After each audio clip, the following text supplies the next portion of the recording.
ladies and gentlemen, esteemed guests, and valued members of NCIA. Welcome to the second installment of our Industry Essentials webinar series presented by NCIA's Cannabis Manufacturing Committee. I'm Brian Gilbert, your host for today's webinar titled Committee Insights, Cannabis Vaping, Avoid Being an Easy Target. If this is your first time joining us, welcome to the party. In this dynamic digital educational series, our mission is clear: to provide you with timely, engaging, and essential education precisely when you and your team need it most. The Committee Insights series is a testament to that mission, showcasing content produced in partnership with one of NCIA's 14 member-led committees. Today, we're diving deep into the world of cannabis manufacturing risk management, focusing on essential tips and strategies. Our goal is to equip manufacturers with the knowledge and insights necessary to avoid and effectively manage risk associated with the production of cannabinoid-containing products. The 2019 EVALI crisis outbreak shook the cannabis vape industry and made some businesses easy targets in the court of public opinion. However, vaping remains a popular form of consumption among Gen Z users, creating a demand for companies to design safer products and expand their due diligence testing during the product development phase. In this session, we've gathered industry experts who will share their experiences and discuss what their companies are doing to avoid being an easy target, prevent another EVALI-like crisis, and navigate an industry in the absence of regulations. We're honored to have a distinguished panel of experts made up of longtime NCIA members, committee leaders, and leading industry insiders with us today to guide us through these critical topics. So without further ado, let's embark on this educational journey. As always, thank you all for joining us, and let's make the most of this opportunity to expand our knowledge and enhance our industry expertise. With that, I'll turn it over to our moderator for today's session, Carla Rodriguez, a cannabis emissions testing consultant and safety advocate with EQO Insights, as well as the committee organizer of NCIA's Cannabis Manufacturing Committee, to kick things off and introduce our panel. Welcome back to the NCIA's Industry Essentials Educational Webinar Series, Carla. You can activate your video feed along with the remainder of the panel. And great to have you here leading another conversation for our community. I think you're going to kick things off by introducing yourself and leading the panel through some quick intros. So with that, I'll turn the baton right over to you. Thank you, Brian. Yes, and welcome everyone. My name is Carla Rodriguez. As Brian mentioned, I am a cannabis science consultant. My background is in laboratory testing, specializing in emissions testing for cannabis inhalable products. I'm also the organizer for the Cannabis Manufacturing Committee at the NCIA. I'm very excited to be here. Today we'll be speaking with vaping industry leaders, getting an exclusive behind the scenes look at the considerations, the forethought and due diligence that goes into creating quality vape products. We've got a lot to cover today, so let's jump right in with panel introductions. James, take it away. Thank you, Carla. Hello, everybody. My name is James Granger. I've been working in the cannabis space for about 15 years through most of it, all of it, and focused in on product development, lab development, extraction, processing, and have been leading the operations here in Colorado for the Clear brand of products, and have transitioned over to a political officer role and also the founder of the Cannabis Vaporizer Industry Association, looking to advance vape causes here in the country. Thank you. Darwin Millard here, Chief Science Officer for Final Bell and 14th Round. First off, I'm a consumer of cannabis vape products, and so I'm an advocate for consumer safety.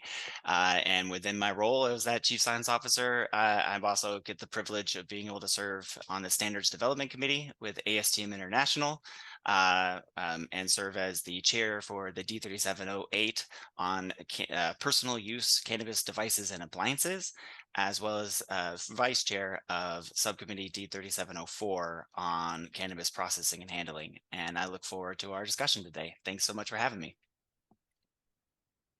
Hey, Carla. Hey, everybody. My name is Willie McKinney. I am a board certified toxicologist by training. I have years of experience developing programs to evaluate products that are intended for inhalation, lots of experience interacting with FDA. And currently I lead McKinney Regulatory Science Advisors, which is a consortium of highly qualified scientists in the area of behavioral science, toxicology, chemistry. And what we do, we convert regulatory challenges into business opportunities. I'm happy to be here. Thanks for the opportunity. Just want to thank everyone for letting me speak today too. My name is Jen Feller. I do business development and technical sales for Enthalpy Specialty Labs. We're a laboratory that does smoke and vape characterization for potentially harmful compounds. I've been in the industry for about 12 years for the nicotine space and about 3 years for the cannabis space. And I'm really looking forward to today's discussion. Hi everyone, my name is Jen Diald and I'm the VP of Regulatory and Quality here at Abstracts. I have about 25 years of experience in the conventional flavor and fragrance industry with some of the top flavor houses in the world. And I've had the pleasure of working with Abstracts in the cannabis industry for about the past 5 years. Awesome. Thanks, everyone. Honored to be here. My name is Casey Creaney. I'm the Vice President of Product Integration here at ABD, and I lead the product team for product development and new innovation in terms of our research and regulatory strategy. Great. Thank you, everyone. And again, special thank you to our panelists for making the time today. So let's jump right in. So although this is our second webinar, the series was actually inspired by a conversation James and I had about roughly 2 months ago. The cannabis vaping industry moves quickly. It's an industry fueled by innovation, daring curiosity, and a lot of care. And it just so happens to also be Gen Z's favorite form of consumption. So that fact, along with the EVALI outbreak of 2019, tends to make us an easy target for criticism. We're kind of the lowest hanging fruit in the court of public opinion. So to start things off, is EVALI still top of mind for cannabis vaping companies? Is it a thing of the past? And how did this impact the way vaping companies operate and think about the future? I think from Abstract's perspective, definitely EVALI is still top of mind. It's definitely influenced us to take hazard assessment a lot more seriously. It caused severe lung injury and death in a lot of vape consumers. And obviously that's extremely serious. It was attributed to a highly lipid soluble ingredient that was found in some black market products. And so now we've incorporated lipophilicity testing in our hazard assessments of our raw materials. We do think that the industry is responsible to be aware of monitoring science, evolving science developments, and also identifying and considering hazards that are evolving in other industries. And one of those is, for example, diacetyl. We're all probably familiar with that. That impacted the butter flavorings that were used in the popcorn industry and caused bronchiolitis obliterans. So that's another chemical that we no longer use here at Abstracts. However, we need to caution, I think, the regulators and consumers not to make decisions based on rumors or fear, and just to really base those decisions on sound science when we're looking at what ingredients to limit from our industry. Agreed. Yeah, Darwin? Yeah, I just wanted to echo what Jennifer was saying. 100% agreed that, I mean, the EVALI crisis gave us an opportunity to really look at ourselves and catch something before it became or becomes a bigger issue, and provide an opportunity for us to start implementing standards and to get ahead of other potential public health crises. So true. James? Absolutely. Couldn't agree more. It was a great wake-up call to see how far we had grown and where these dangers could have been. And also, one of the more important things that we had seen is the need of education to educate around illicit products versus tested products. The regulated market is quick to respond. We are very much on top of these and health crises. Luckily, the EVALI crisis it's not within the regulated market, but it did affect us, and it did make us reevaluate what we put in, how we use our products, and what we test for. Absolutely. That's So true. guys, I think I don't think there was a lesson learned. I think the nicotine vape companies ultimately took the brunt of that. And quite frankly, I don't see the lesson being learned. There are very few companies that are actually testing their products. Very few. Yeah, that is true. To James' point, a lot of people don't know that the products that caused EVALI were from the illicit market. They weren't necessarily from the regulated market. So, moving forward, specifically, I'm looking at James and Willie, like what risk mitigation strategies can companies put into place to prevent or reduce youth usage? That's a great question, and something that's very, very important and top of mind. Youth usage is a very much a part of the low-hanging fruit situation. If you want to get to the why the low-hanging fruit is there, it is a smellless product. It is something that can be concealed. Absolutely, we need to acknowledge that. What we have done is taken active approaches in investing in new technology that is looking forward to potentially age gating products in real time. Also around the lines of providing education, not only for the accidental use, but for parents, and giving resources and giving training, connecting nurse spaces and patient care groups to parents, and through media and education to say, lock up your product, keep product away from your kids. This is not a product we believe is for kids. We stand extremely strongly against any sort of issue on that. In terms of risk mitigation, it can go to almost a litigious level, where we want to make sure that we show in the public eye that we are taking steps, that we're speaking out, that we are standing shoulder to shoulder with those concerned parents, and creating pathways to make sure that this is safe adult use only. I agree with you, James. I think number one, responsible marketing and advertising. And if you're listening and you don't know what that is, come see me. I'm not going to go into detail about it. You spoke about technologies, age verification technologies. Right now, that is what FDA is pushing, especially in the nicotine space. And then there's surveillance, secret shopper. Know what is going on with your product in the retail space. So those are some things that I would recommend. Definitely. Yeah, Willie, you're a great resource for those mitigation strategies. Let's shift a little bit to industry regulations, or in our case, lack thereof. How should vape devices be regulated, if at all? Like, what challenges does our industry face with developing vape-specific regulations? Well, one thing that's very obvious is the state by state or federal approach. To speak to that is a massive issue right now. There are rules that apply to tobacco and nicotine, and states have kind of taken upon themselves. For instance, we have different sets of rules in almost every state we operate in, to some degree, on how we're allowed to operate and what we're allowed to produce.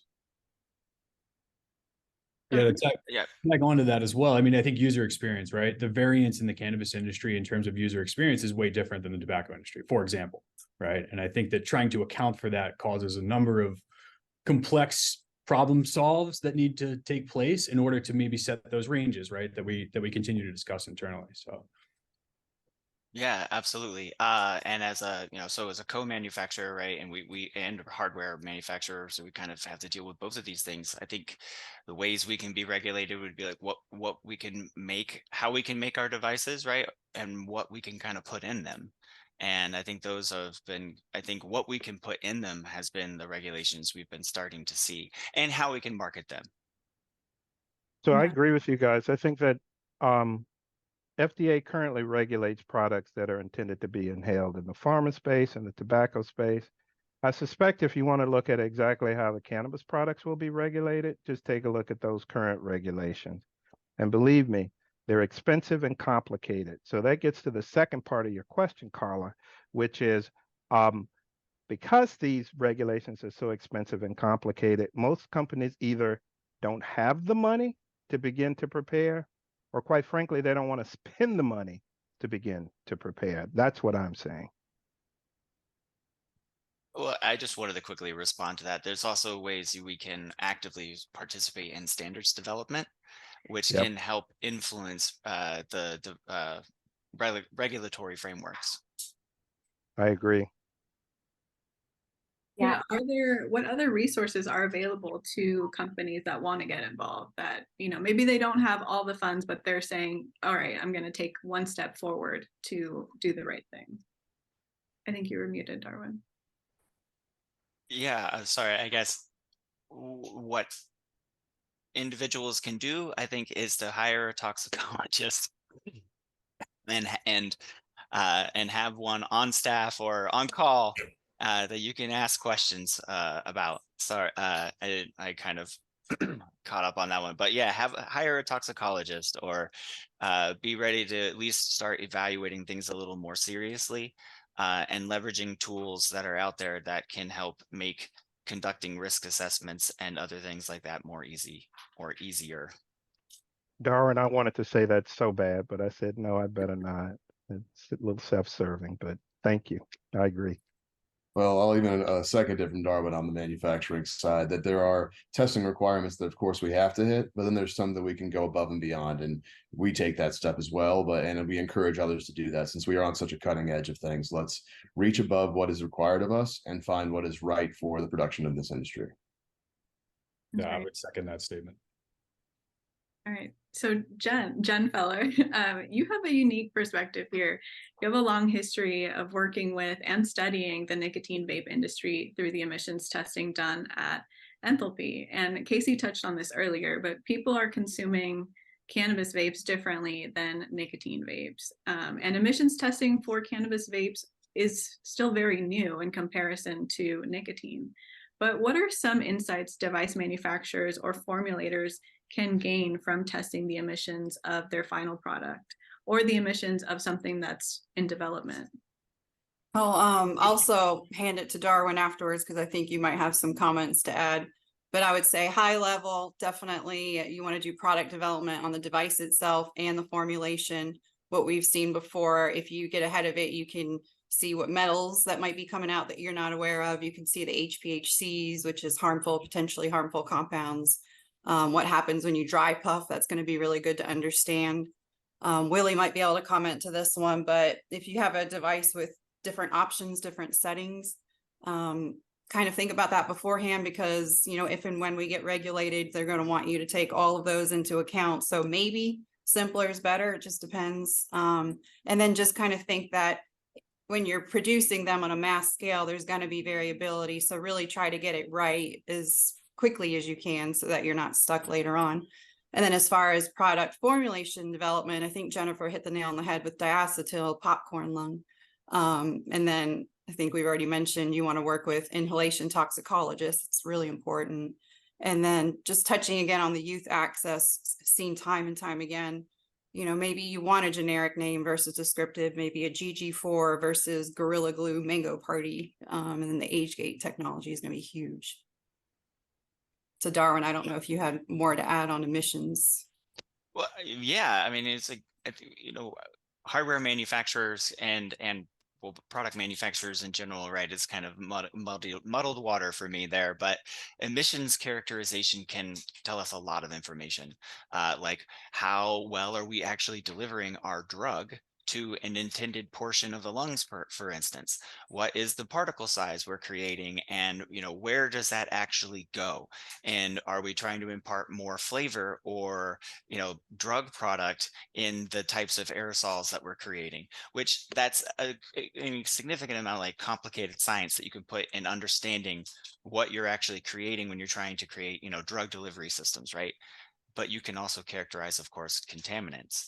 And ASTM International is currently like doing a 3-day symposia on contaminants, where day 1 and 2 were heavy metals and vape emissions characterization specifically. And those kind of course, cross in this particular format specifically, right? Because we've got devices that have metals in them, we've got a product, and then you've got emissions. And so you want to really understand what's going on there.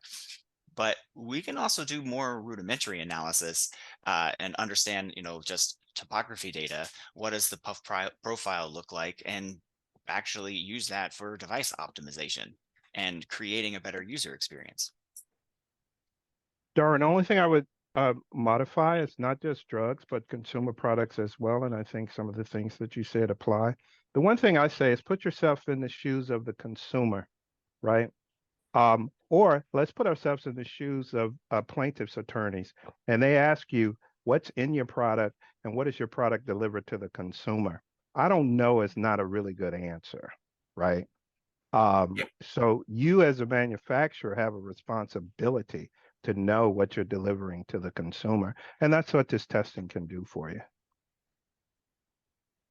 Yeah, so it seems that, so one of the questions we had is like, how do we define what a final vaping product is?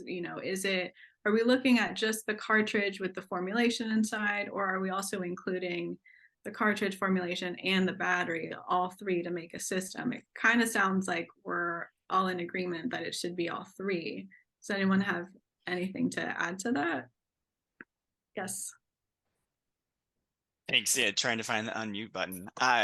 So I've been wrestling with this one actually when we post the question, because it's really interesting depending on what product you're manufacturing, right? Because if you're not producing an all-in-one device, right, where the battery is a part of the entire system, then you're selling the cartridge and the product that's in it. And so then that's the product. And those considerations you should have are different from when you create an all-in-one device and you can control all the variables, right? And create a device or a product, right, that is trying to produce a certain user experience. Whereas the other one, right, could potentially be more variable because you have a lot of options for batteries.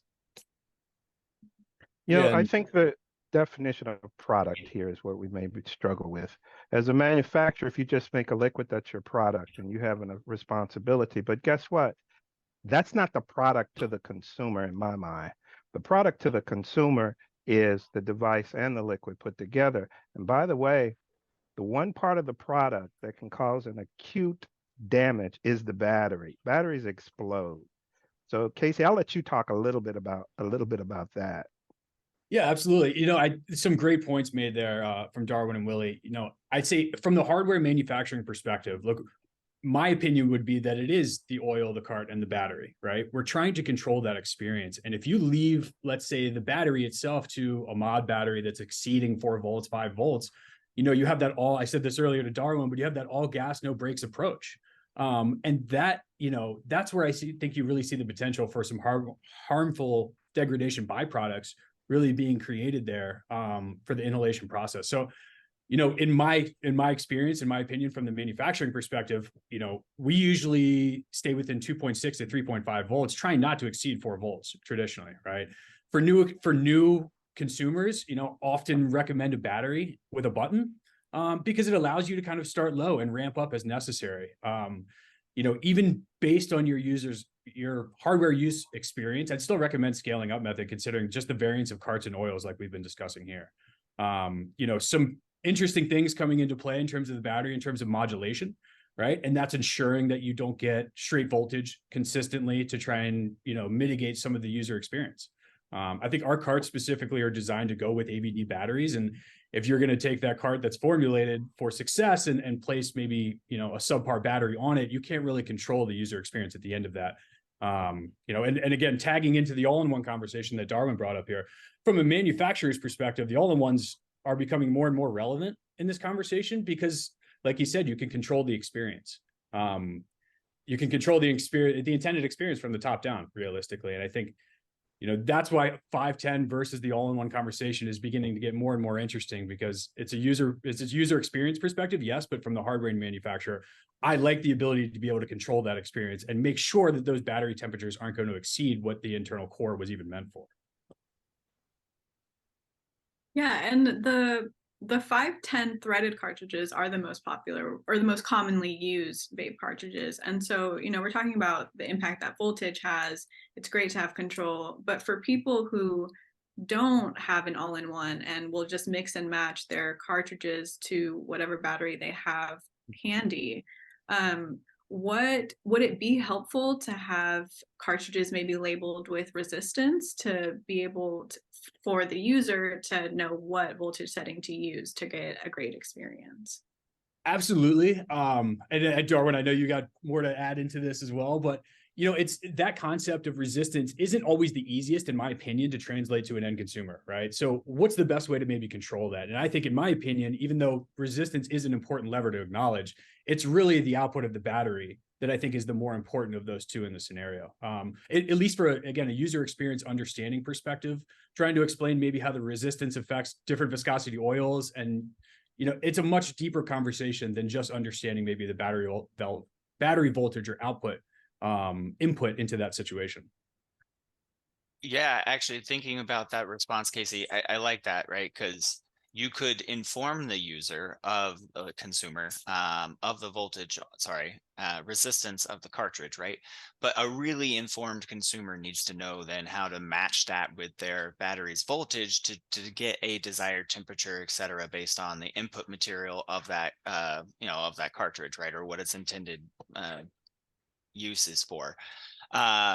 So I like the idea of having more of, if the batteries for these types of devices, there should be a cap on voltage, right? So that it doesn't basically pop the atomizer, right? While you're trying to use it. But then I guess it comes into my mind, what are some other things we could build into that potentially, right? Because there is that opportunity to accidentally screw it into the things for your e cartridges, right? Or e-liquids with those giant tanks and the big old batteries, right? And like you're saying, doing way too much voltage at one time, maybe that's where something can come in play at the cart side to be like, nope, don't let that much in. Yeah, absolutely. I think great suggestions. Again, I always come back to user experience, right? And I think this panel is extremely educated, right? There's a lot of smart people sitting in this room, but that maybe doesn't always translate to the end consumer, right? And ultimately, at the end of the day, the end consumer experience, I think, is what we're trying to set parameters for, right? So yeah, circling back to that one, in my opinion, although that is an important concept in terms of resistance, in terms of the performance and ultimately degradation of the product, I would argue that the battery itself is probably the more important factor. All right. Yeah. And on the topic of degradation, there's been a couple papers published about how terpenes degrade into potentially harmful compounds. So let's talk a little bit about formulation and terpenes. Talking about terpenes, compounds are being classified or defined as terpenes.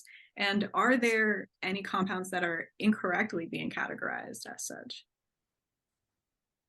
Well, terpenes scientifically are a class of organic compounds, and there's a lot more that makes up the total aroma and flavor profile of the cannabis plant. There's aldehydes, esters, ketones, alcohols, and the DCC, California Department of Cannabis Control, for those that don't know, they recently acknowledged the complexity of this when they set the definition for terpenes to be terpenes, terpenoids, flavonoids, polyphenols, and other naturally occurring phytochemicals and secondary metabolites that contribute to the aroma and flavor of cannabis. Terpenes are the building blocks of the aroma produced by most plants and some insects. Each plant that produces terpenes actually has its own unique terpene profile.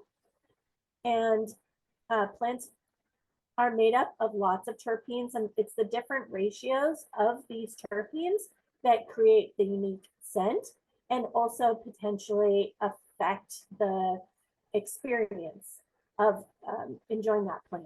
So I know at Abstracts, we collaborated with Dr. Avery Gilbert to quantify the mood impressions of various terpenes. And we have an AI Terp Effects line that helps enhance the experience or control the experience that you have. I can also add that, for example, linalool is a terpene alcohol that can be isolated from over 200 different plants, including various citrus and lavender plants. And alone, linalool has a flavor of more floral or citrus or waxy. And when it's combined at different ratios with other terpenes, it can be used to recreate various other flavors, such as blueberry mango type flavors. So it's really important for us to familiarize ourselves with all the different types of compounds that can contribute to the overall aroma and flavor of cannabis, and not limit ourselves necessarily just to those that are scientifically classified as terpenes. Yeah, that's really interesting. You have so many different options of where to get your terpenes and what ratios to combine them in. And with all these variables, how does one determine the safety profile of the mix or the blends that they're putting into the product? So Abstracts has recently collaborated, well, we've been working on the collaboration over the past couple of years with ABD and with McKinney RSA, really. And we've really looked into this ever since EVALI to try to understand the hazards associated with each ingredient that we add to our blends, and then performing a unique risk assessment based on the hazards that we associate with that particular component of the overall blend. And Willie, I don't know if you want to speak more to our risk assessment approach, but this is a program we're really excited about. And we hope that the regulators embrace it and see that the industry is trying to be more responsible, and hopefully that'll lead to more self-regulation rather than over-regulation by the regulators. I can tell we've been working together closely. You did a wonderful job. I think we put together a very solid product evaluation program. So thank you. That was great, Jen.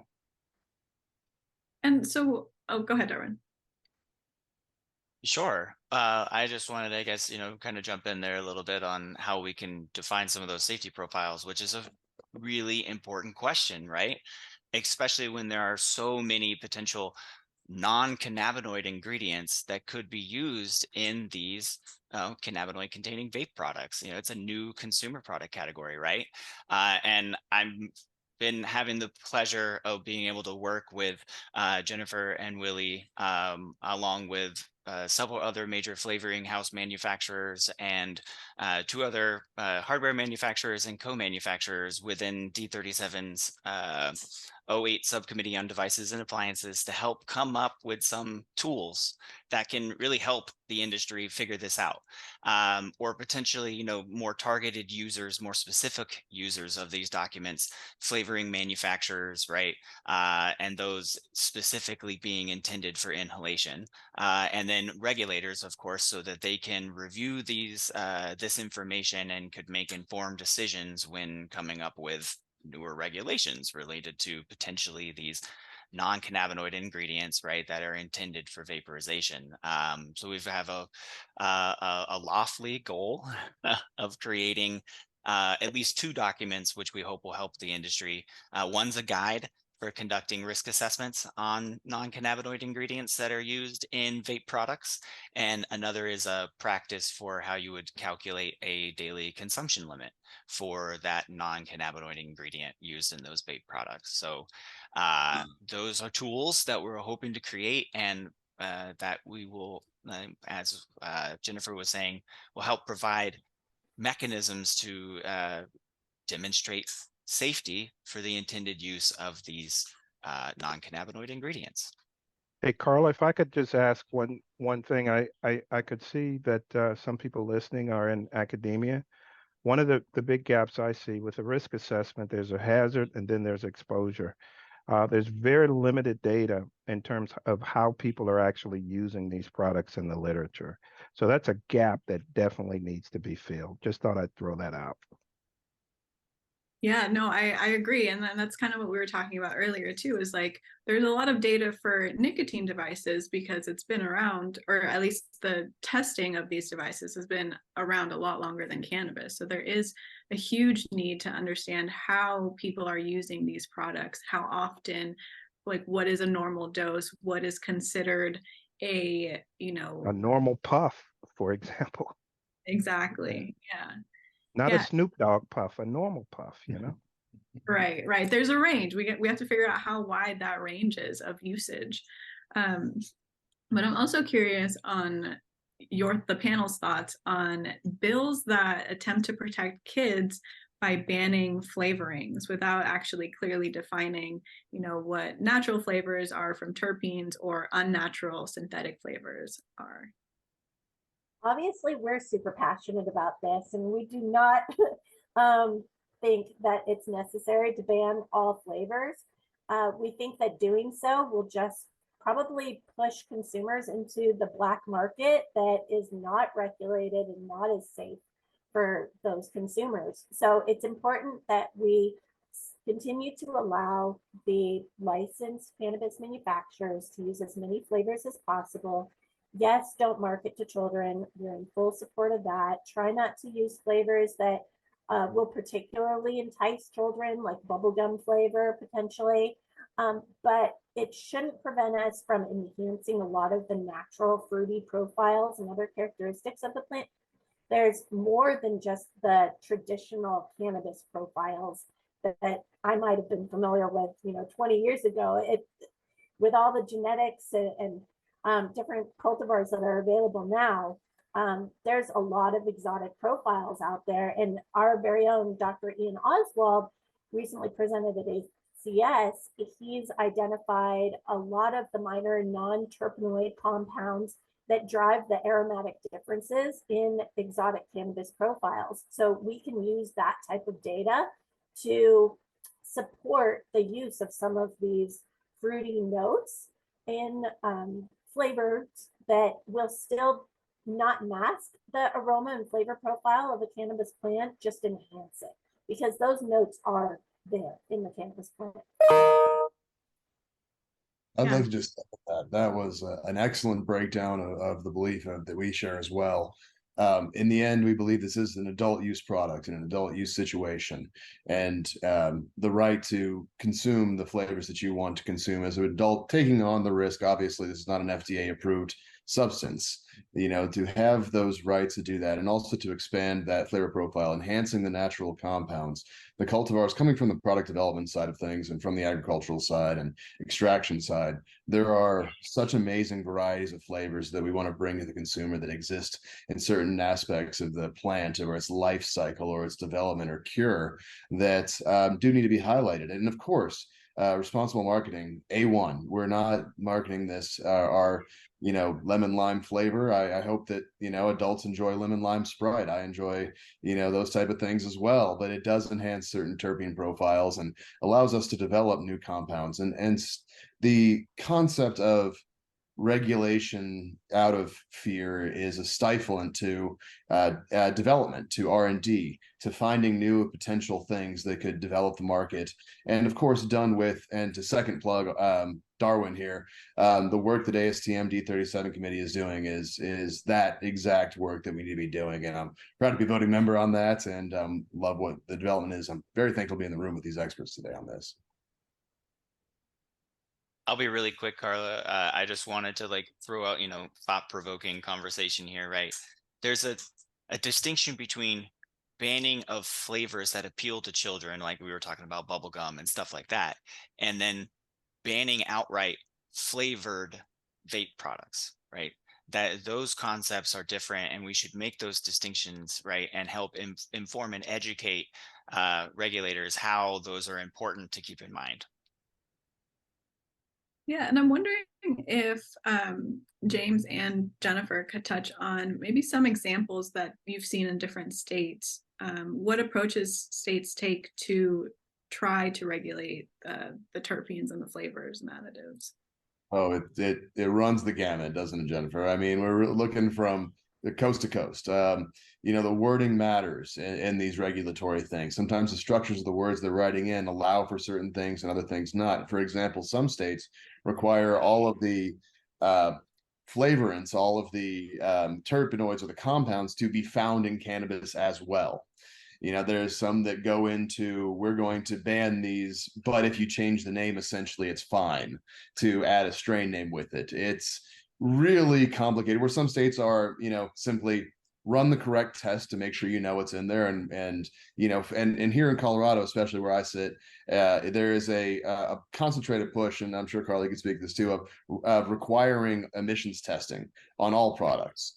As well, we should. I believe that, and we're doing that in other states right now, and using that knowledge and that base to really engage directly with one-on-one with regulators and with NCIA, you know, and these type of things. We get to educate and we get to speak to those levels. So it's really helpful, and we need much brilliant minds like Darwin and Jennifer here to, you know, to educate and to keep going to those meetings. And also, we have problems. One more thing on the politics side is changes in regulatory boards.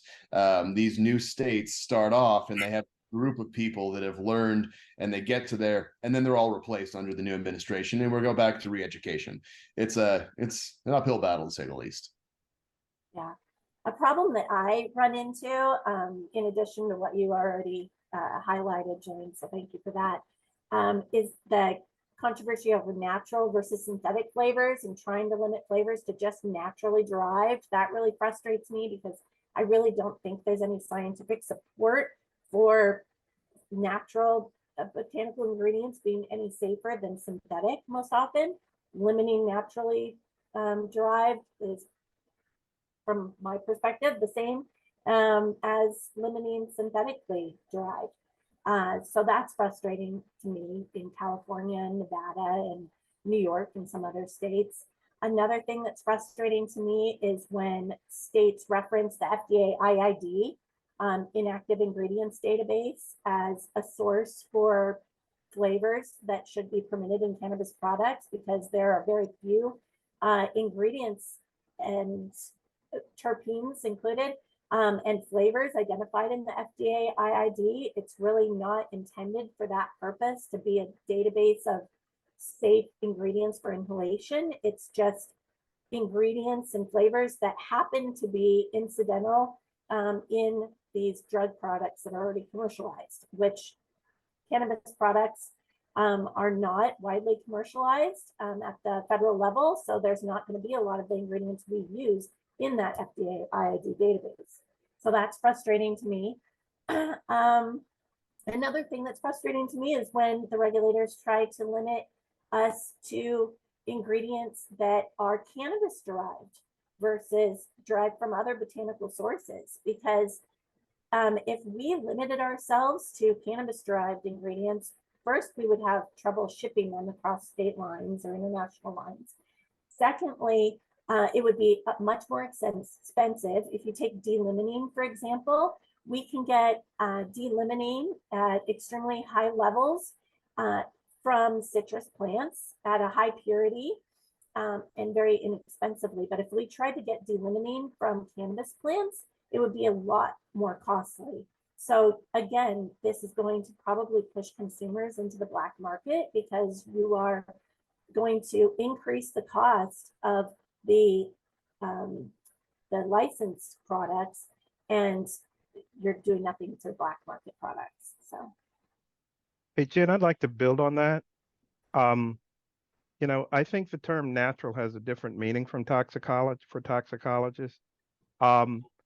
Snake venom is natural, right? But most people see natural, they think it's all good for you. Poison ivy is natural. So that's the way we view the world. So if you ask me, I would prefer that people use synthetic flavors rather than natural, because then I can look at the quality system and probably have an assessment of the impurities, and it's a fairly consistent product. So just a thought there. yeah, and not to mention the pesticides on a lot of these natural ingredients that we use. That becomes an issue trying to control those. And a lot of them are compliant with the EPA tolerances and not the tolerances that our cannabis regulators are setting. And then heavy metals. That's another issue with the natural materials versus the synthetics. So yeah, definitely prefer the synthetics. I just wanted, so there's an interest, chat going on in the questions and on the side there, and just wanted to point it out that I absolutely agree. A molecule is a molecule is a molecule. Doesn't matter where it comes from. But as we do know, there are certain chemical attributes of molecules that are incredibly important to understand, such as chirality, right? Whether or not something's mirror image is identical and how it actually exists in a three-dimensional space. Those are really important because for drugs like aspirin, there's only one chiral form of that drug that doesn't kill you. And potentially there's the same those types of unique differences need to be understood more, and there's a certain amount of data that has to be elucidated here. So there's certainly questions that need more data for us to be able to answer in regards to safety profiles and the differences related to chirality.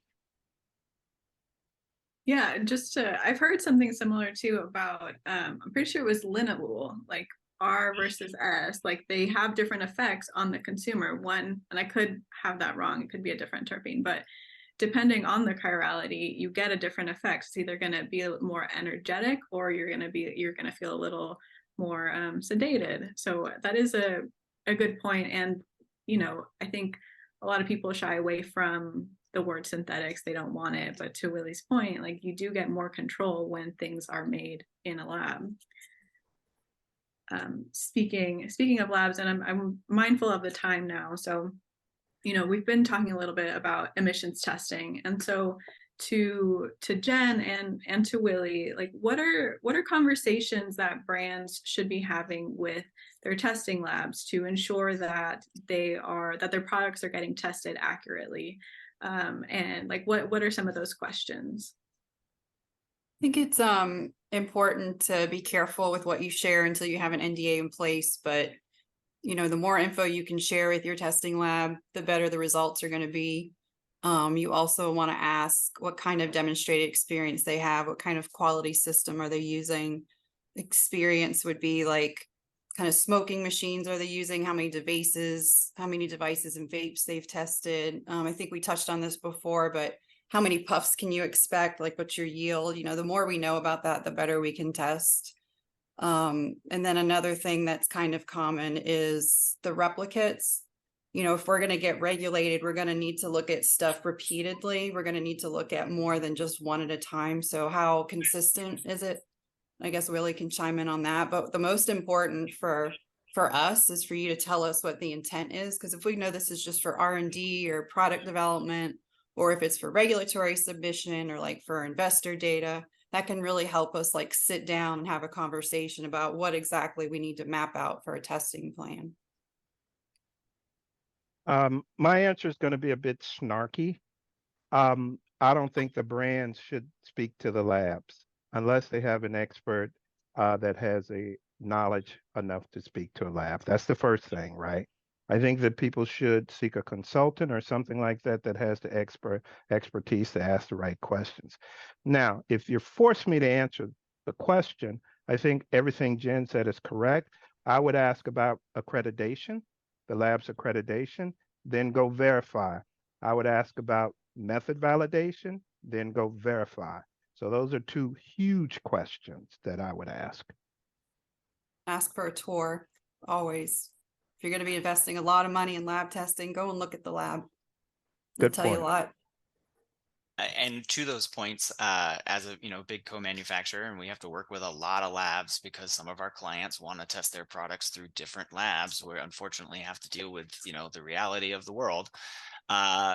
We need to understand what those labs need in regards to sample size, and how they receive samples from us in order to do testing. So that's one, and having an open communication, at least understanding what the sample requirements are and how to prepare those appropriately for the laboratory is a good thing to at least understand, so that you're not sending them a bunch of random stuff, or heaven forbid a cartridge and they're like, we needed you to send us 10, and that's a really good point, and you didn't know you needed to send 10 cartridges, because they actually have to get it out of your cartridge somehow, and sometimes they actually dig it out of there. Yeah, one test can use like a microliter, and some tests use 10 mils. So that's a really good point, Darwin. Yeah, just to tag on to that too, I think, something Willie said, just to call out, but the experimental design aspect of that, right? What are you actually testing for? right? And that targeted study, I think for us, that's become increasingly important over the last years. Just really dialing in what we're actually trying to test for and designing a specific study that tests for that. Great. All right. So one last question before we jump into the Q&A. Switching it back a little bit to managing political risk, what can the cannabis vape industry learn from other industries, and how should manufacturers be marketing their products?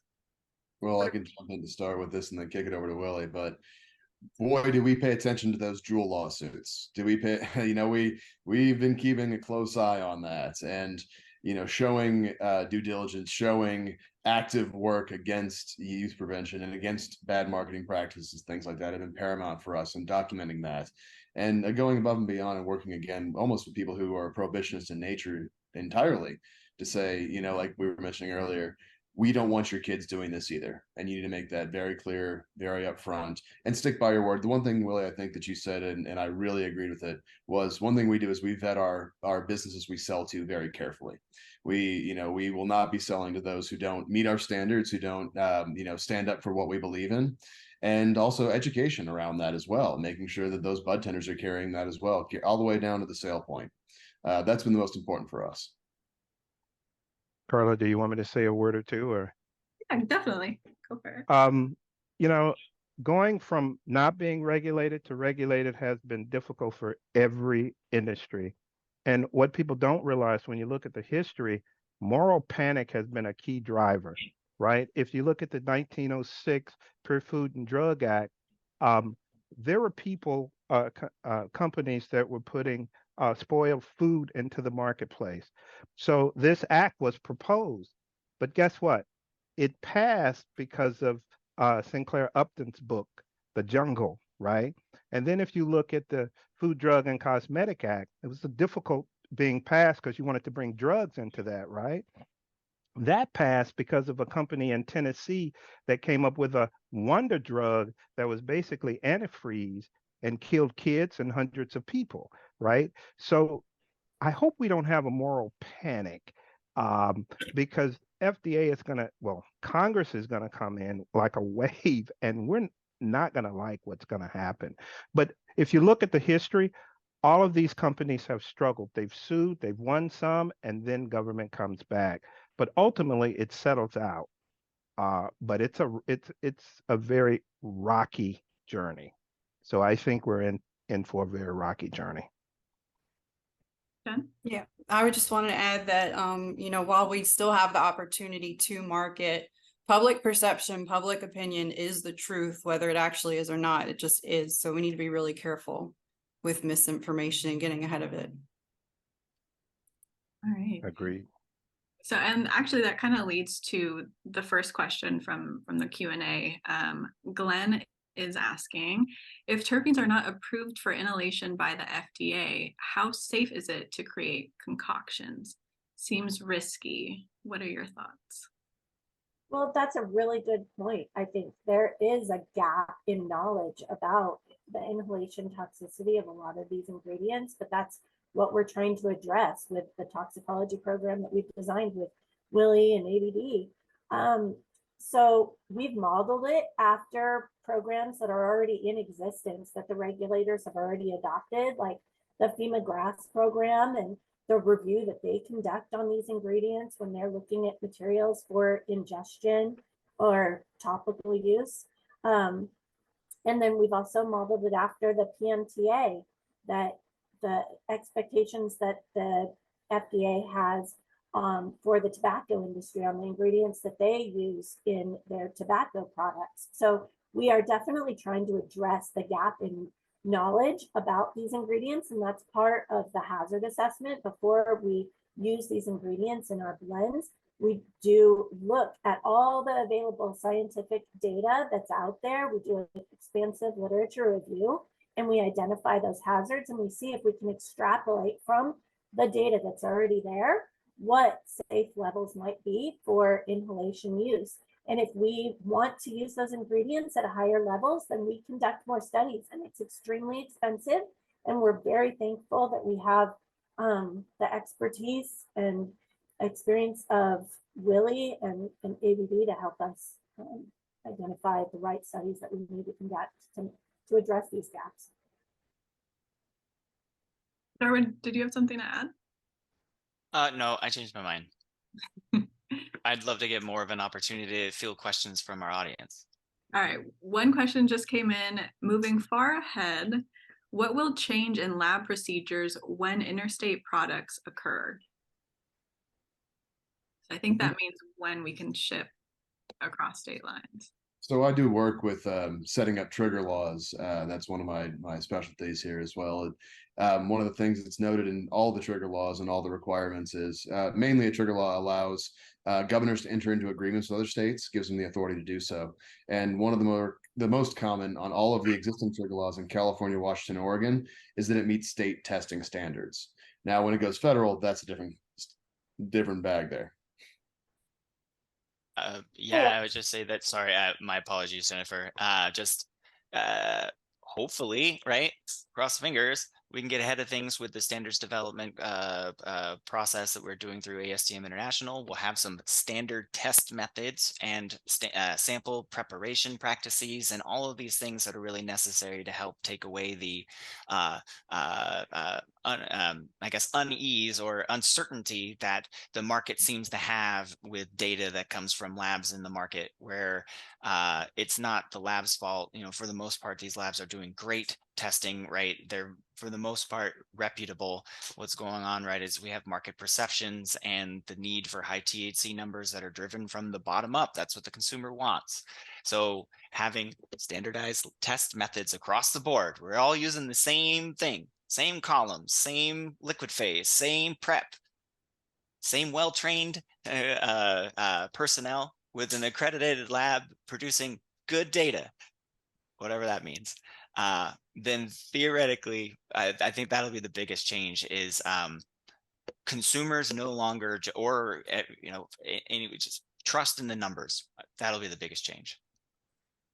And hopefully alignment in what they're looking for, because I think there's 680 contaminants if you consider everything that the various states are looking at and the various countries are looking for. So yeah, for us in California to try to produce something that would be permissible globally, it's kind of unrealistic for us to be expected to test all 680 contaminants on every single batch. So hopefully a smaller list. All right. Thank you, panelists. We are out of time. I know there are a couple other questions in the Q&A. As panelists, throw your information in the chat so people can maybe reach out if they want to keep discussing what we've talked about. But just to wrap up this session, we'd like to do a quick rapid fire session. It's a this or that type of thing. Don't overthink it. Just choose one or the other. So we'll kick things off with flavors, fruity flavors or cannabis flavors in vape devices. Cannabis flavors. Cannabis. Both. I'd say both. Both. All right. And then for on a national level, reschedule or deschedule cannabis? Deschedule. Deschedule. Great.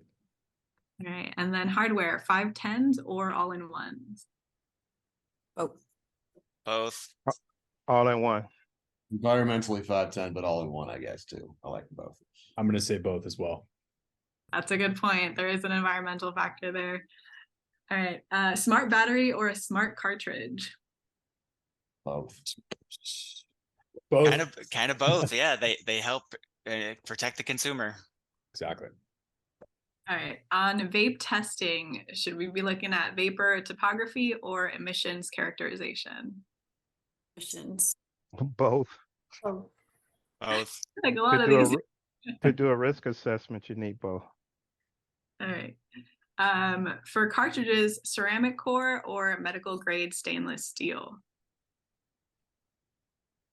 I'm going to say ceramic. I'm going to answer like I did before. All the cores are actually made out of ceramic. The difference is the wire type, whether it's nichrome or stainless steel. And I would echo Arnold before. Stainless steel is a little safer. maybe. Disposable pens or reusable carts and batteries? Usable. What's disposable mean? Yeah, exactly. Yeah, exactly. I would say both, honestly, right? A combination of both. And resin or rosin? Rosin. Rosin's tasty. Yeah, I prefer rosin as well. Okay.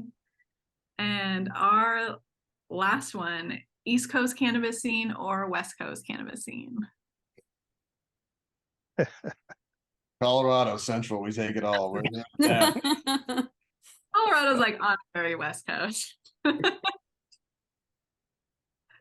I gotta represent West Coast. California love. All right. Yeah, I'll come smoke with you. West Coast, East Coast. Fire it up. Oh, All right. Well, that concludes our second webinar, Cannabis Vaping, Avoid Being an Easy Target. Thank you so much to our panelists and our audience for being here today. Awesome. Fantastic. Well, thank you so much, Carla, for expertly leading us and navigating through all of these complex issues today.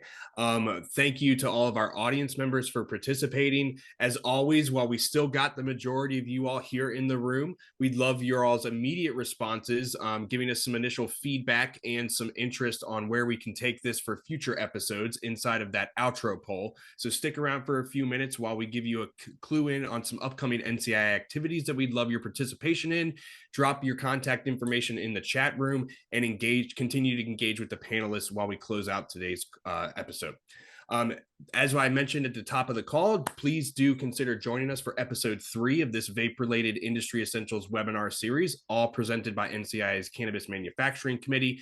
Episode 3 will specifically provide industry professionals, policymakers, and stakeholders with the knowledge and insights needed to navigate the complex landscape of risk assessment, compliance, and policy development. We've got a fantastic group of all-star panelists lined up for that session. And sneak preview for all of you all here first, we will be joined once again by the head of the Cannabis Regulators Association, Jillian Schauer, to provide Canada's fantastic comprehensive perspective on a national level as well.